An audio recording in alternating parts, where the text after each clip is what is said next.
Ok, ok. Hop, pardon.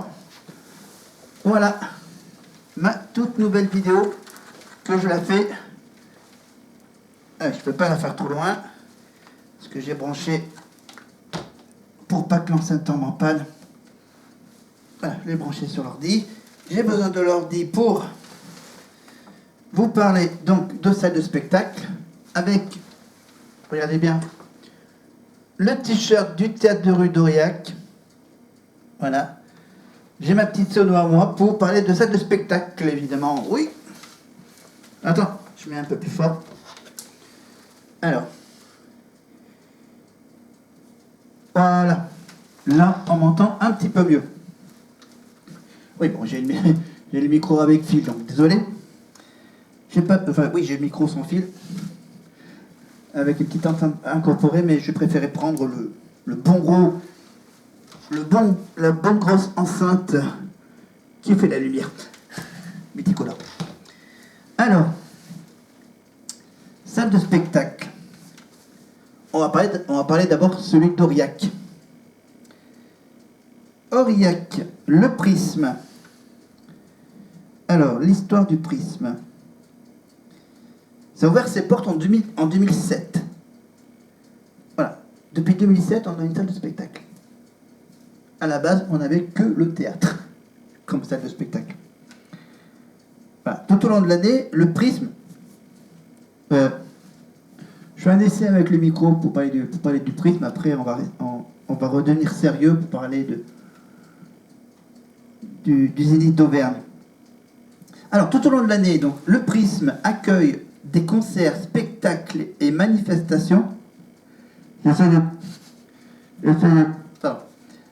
spectacles et manifestations économiques reconnus. 1, 2, attends, je regarde. Hop, 13, 14, 15%. Voilà. Je descends à 12. Donc, le prisme, c'est bien sûr des concerts, des spectacles, des manifestations économiques reconnues. D'accord, je laisse carrément tomber le micro.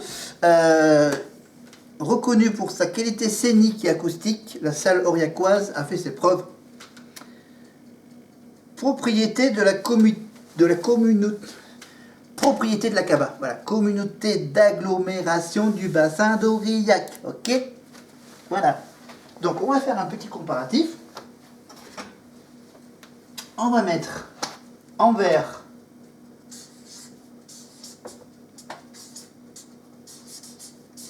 voilà le prisme et en bleu le Zénith. Alors on va se baser sur quelques chiffres. Alors il faut que je retrouve un crayon vert qui écrit mieux. Alors le crayon vert qui écrit mieux. Alors je les ai où les crayons les crayons qui écrit mieux.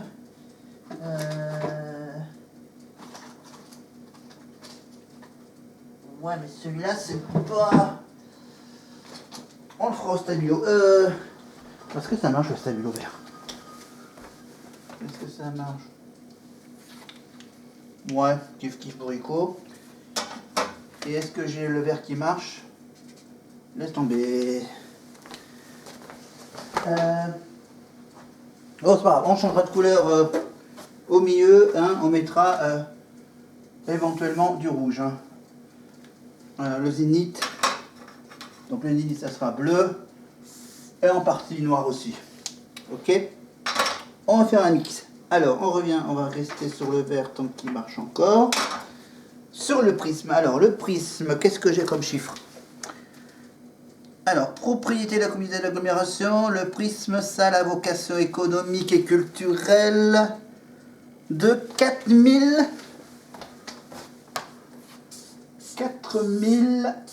j'écris bien en gros, mètres carrés, 2. Ok, laisse tomber le vert. J'avais dit le rouge, oui, c'est des chiffres importants. Voilà, 4000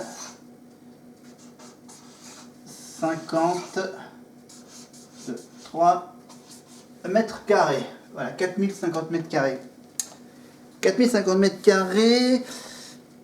Le bâtiment imaginé par le cabinet d'architectes londonien. Tiens, on apprend des trucs. Voilà, le prisme, c'est un concept anglais. Voilà, c'est des londoniens. Brisac Gonzalez, architecte, associé à des bureaux d'études structures et fluides, et un acousticien parisien pour l'acoustique, pour savoir si le son, si on peut entendre même ceux du fond de la salle, même si ceux qui au fond de la salle, ils entendent bien ce qu'il y a sur la scène. Voilà, c'est un bon acoustique. Donc, un acousticien parisien dispose d'une architecture moderne qui fait la lumière. Non, qui reflète la lumière. Ça reflète la lumière le jour comme la nuit. Grâce à son enrobé de panneaux de verre. Oui, c'est pensé. Alors, maintenant, passons au côté modulable de la salle. La salle de 2000. Donc là, on a parlé donc, de l'ensemble du prisme qui couvre 4000. Voilà, salle à vocation économique et culturelle à 4050 mètres carrés. Mais en fait, la salle ne fait que 2700 mètres carrés. 2700 mètres carrés. Donc là, je précise bien que c'est la salle. Donc, dans ces 2700 mètres carrés, il y a 390 mètres carrés. C'est la scène qui fait cette dimension. 390 mètres carrés. Donc voilà, j'ai pas la longueur ni la largeur. Hein, voilà. J'ai juste la surface de la scène qui fait 380 mètres carrés de scène, propose différentes configurations selon l'événement accueilli. Attention. Combien on peut mettre de personnes assis? Voilà. Alors assis, on peut en mettre 2290.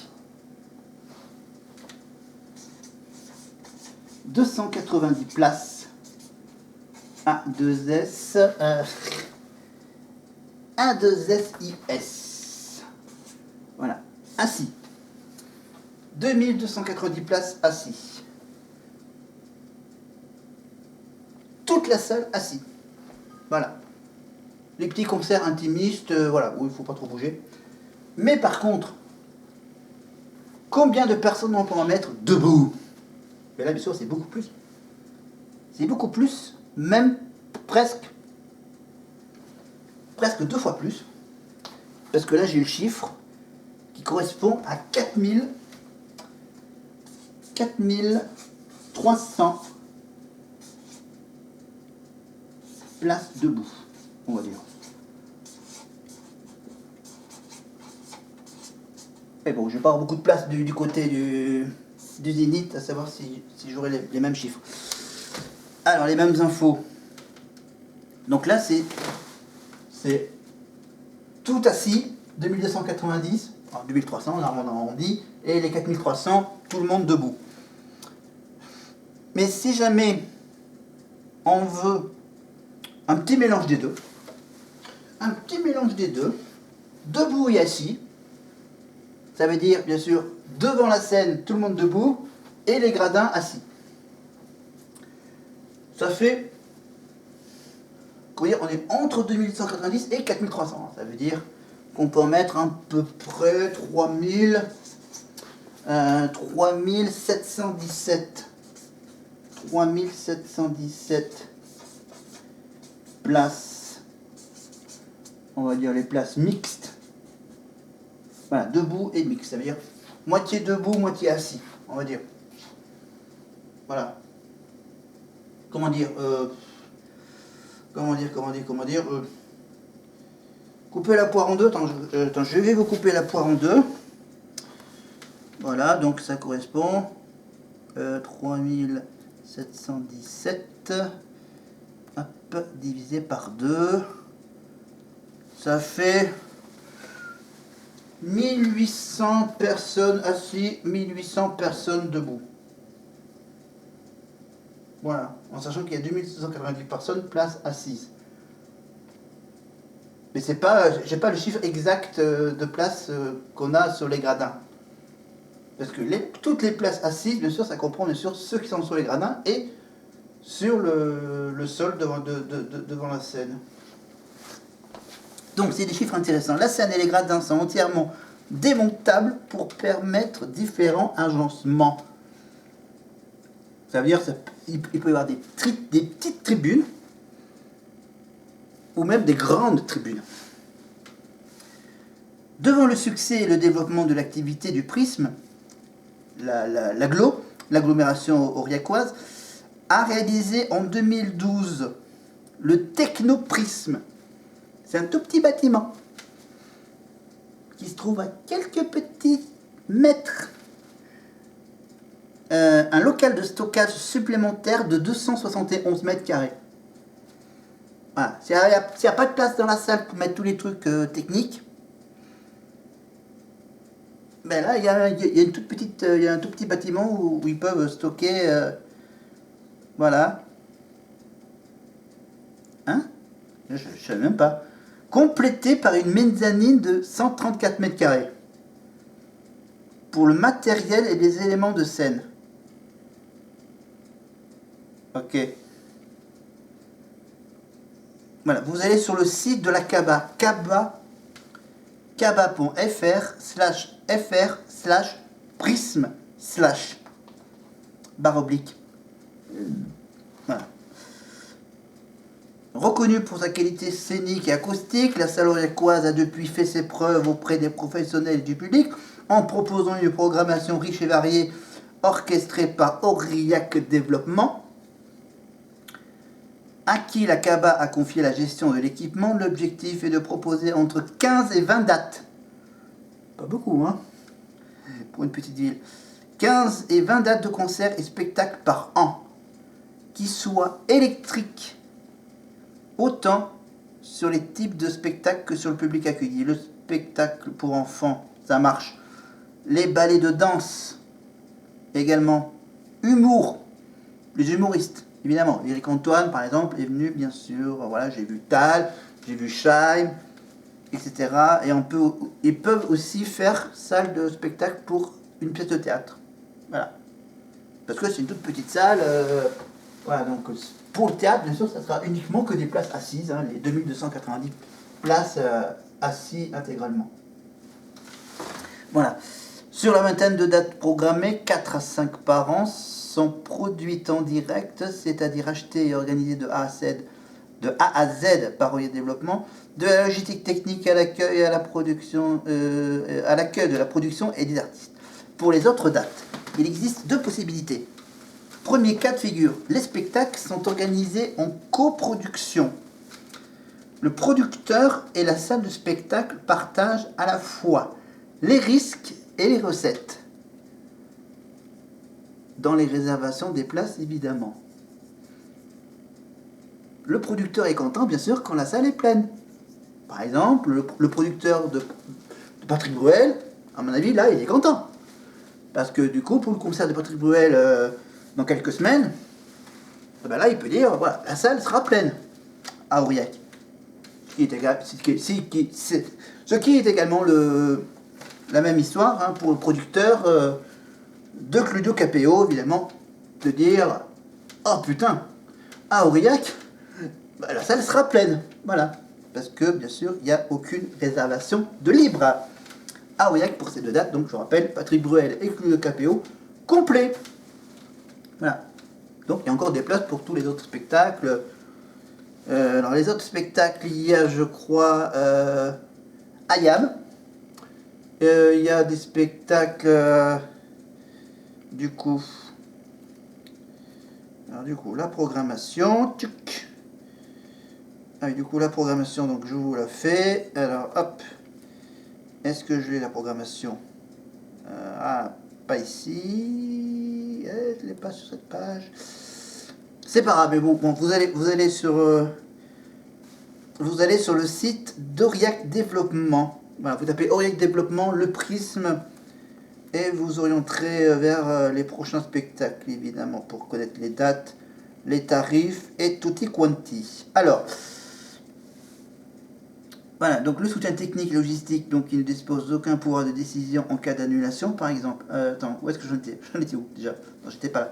Premier cas de figure, donc les spectacles sont organisés en coproduction. Le producteur et la salle de spectacle partagent à la fois les risques et les recettes. Autre solution, les producteurs peuvent louer le prisme, ce qui est le cas pour la plupart des dates. Évidemment, ça veut dire qu'ils maîtrisent alors l'intégralité de la mise en place. Aurillac Développement assure uniquement un soutien technique et ne dispose d'aucun pouvoir de décision en cas d'annulation, par exemple.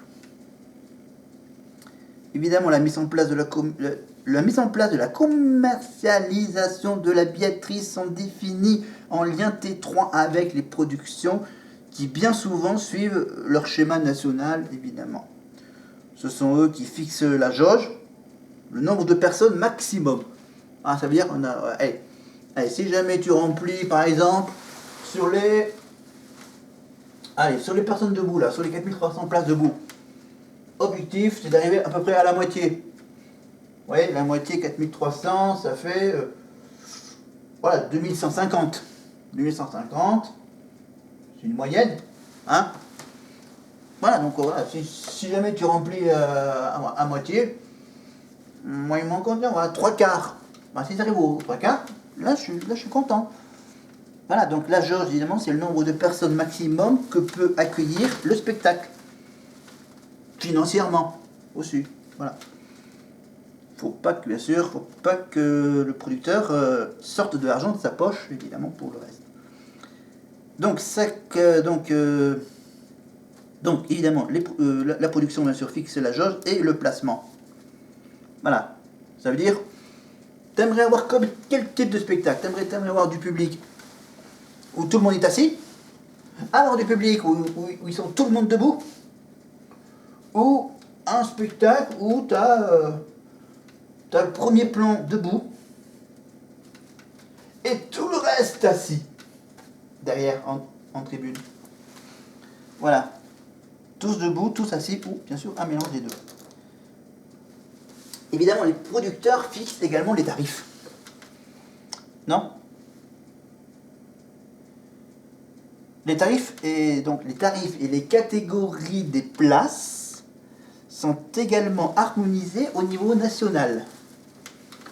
Voilà. Donc, voilà, tout cela est réalisé au cas par cas entre les producteurs et l'équipe d'Aurillac Développement. Voilà, donc vous allez sur le site de la CABA, vous cherchez le prisme, vous aurez évidemment le plan où il est situé, la programmation, bon ça vous passez directement par le site d'Aurillac Développement, le prisme à Aurillac. Voilà, il y a une page Facebook aussi pour le prisme, et vous aurez droit, et vous avez même accès à une petite visite virtuelle de la salle. Voilà, en commençant évidemment par la visite de l'accueil. Voilà, le petit hall d'accueil. Voilà, l'accès aux toilettes. Le pupitre d'accueil, là où sera placée évidemment la petite boutique de la vedette. Et juste à côté, évidemment, le petit côté buvette gourmandise, évidemment. Avant ou après le spectacle, évidemment. Ensuite, la deuxième vue panoramique, c'est la salle avec des places assises. Voilà, la place assise. Donc évidemment éclairée naturellement neutre, blanc, lumière blanche évidemment, où on voit déjà d'un côté la Seine, voilà, côté Seine, avec des deux côtés, bien sûr, les rideaux noirs. Évidemment, on peut aussi voir un peu en haut, évidemment, les coulisses, évidemment, les passerelles en hauteur, évidemment, pour installer les lumières, la sono, etc. Et donc la scène, voilà, la hauteur de scène qu'on vous propose. Voilà, les installations, les chaises, voilà, qui sont en bon état. Voilà, les chaises noires. Voilà, chaises, bien sûr, en partie en plastique. Voilà, tu as toute la partie, évidemment, la fameuse tribune. Voilà, avec au milieu, bien sûr, l'emplacement de l'équipe technique, évidemment, qui gère les lumières et la sono, évidemment. Et donc là, c'est la vue, là, c'est la vue des gradins. Voilà, c'est ça, c'est la tribune des gradins. La vue, donc, depuis les gradins, depuis presque les installations techniques, voilà, ils ont... il y a les deux tables pour installer tous les ordinateurs, les écrans, tout le matos. Voilà, et bien sûr, devant l'équipe technique, il y a les emplacements pour les personnes à mobilité réduite, bien sûr, pour les handicapés. Évidemment. Parce qu'il faut penser aussi à eux. Donc voilà, donc la vue panoramique en virtuel de la salle. Évidemment, il y a plein de petites photos aussi pour un peu agrémenter la chose. Alors, pour le prisme, donc, c'est quoi, c'est... pardon, Aurillac, des développements, tac, voilà. Parce que Aurillac Développement, il gère bien sûr d'autres salles que celle du prisme, évidemment le prisme bien sûr c'est le plus important, mais il gère encore plusieurs salles.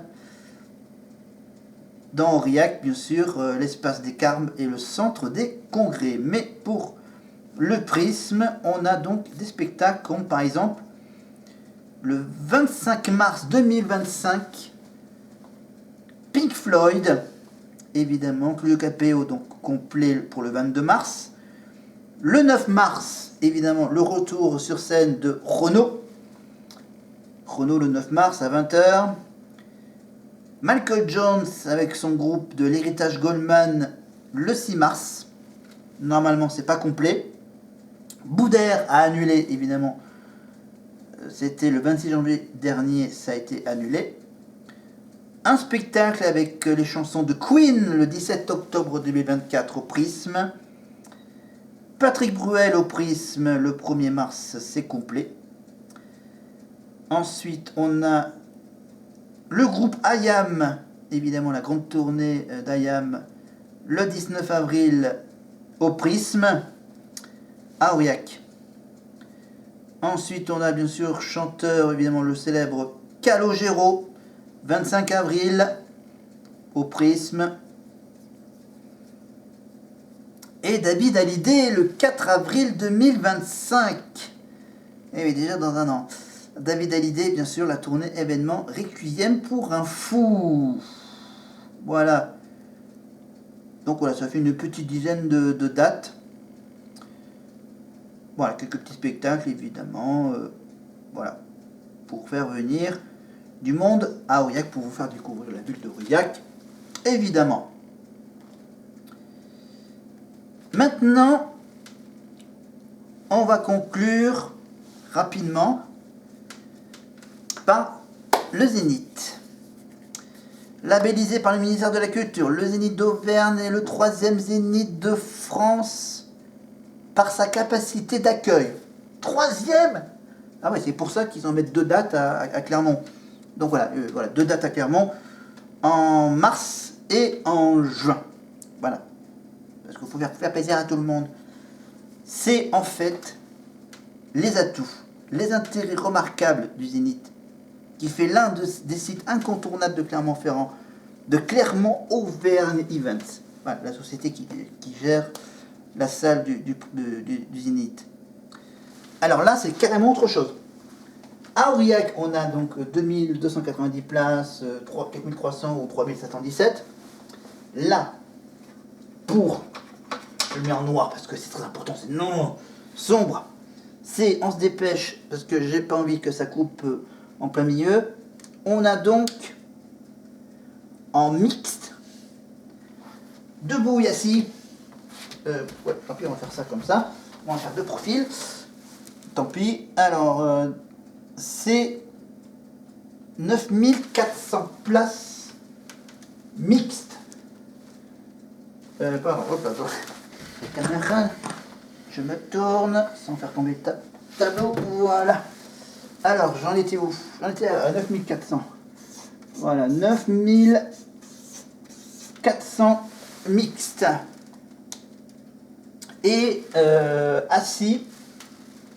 Apparemment, j'ai pas le nombre de places debout parce qu'en fait, apparemment, ils peuvent pas me mettre debout, tout le monde. Donc là, c'est les places donc mixtes, assis, debout et assis 9400 par rapport aux 3700. Je comprends pourquoi ils préfèrent bien sûr faire un spectacle à Clermont que de venir à Aurillac dans une petite salle. 9400 et voilà, et 6600 assis. Alors 6000, j'ai écrit mal les 6, 6600 assis. Debout, tout le monde debout apparemment. À Clermont on peut pas, mais à Aurillac on peut. 4300.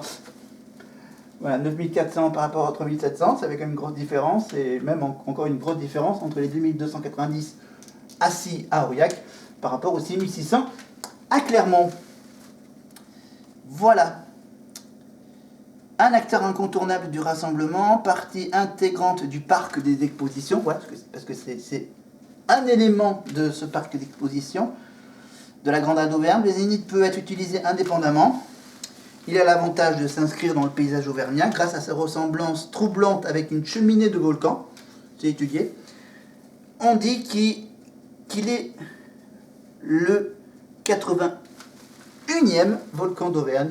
Le Zénith d'Auvergne, parce que bien sûr, ça fait beaucoup de bruit, ça ressort, ça tremble comme un volcan. Voilà.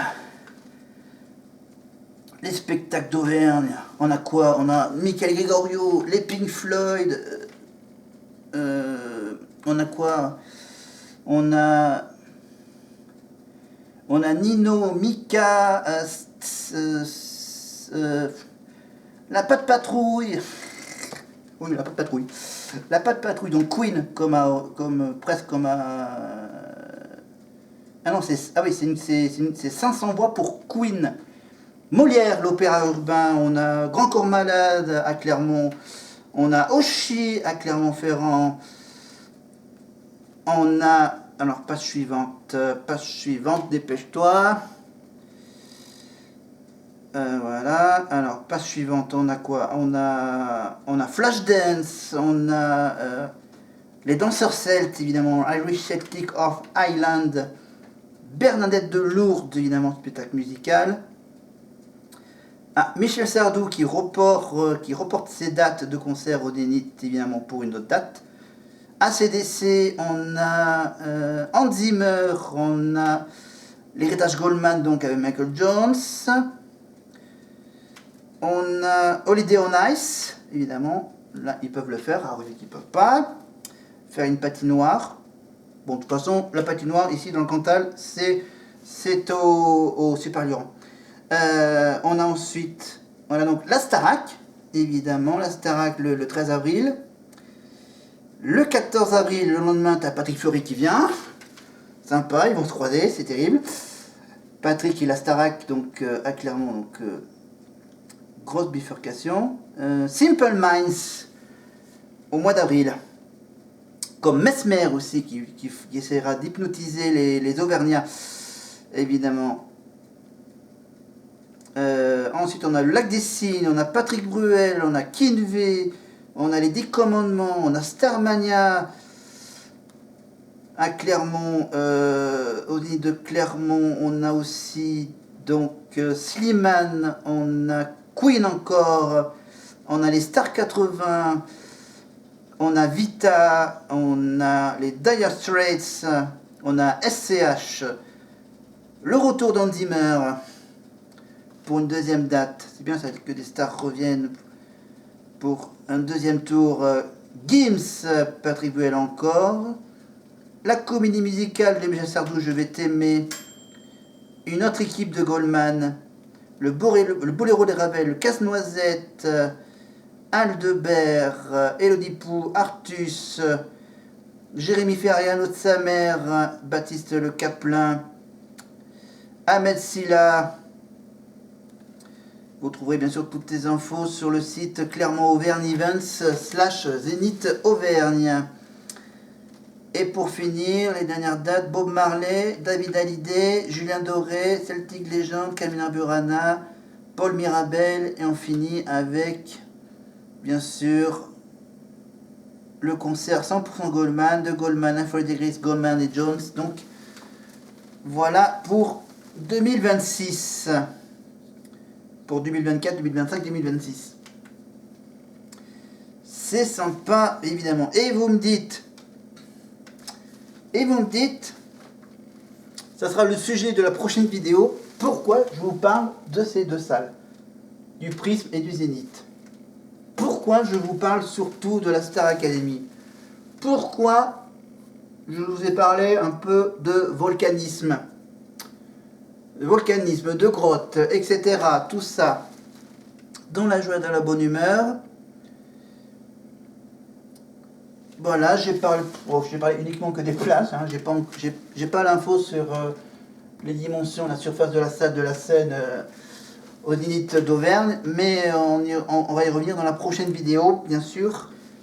N'oubliez pas de vous abonner, évidemment, parce que là, il faut que j'écoute évidemment la fin du match de rugby et que je regarde la soirée télé. Alors,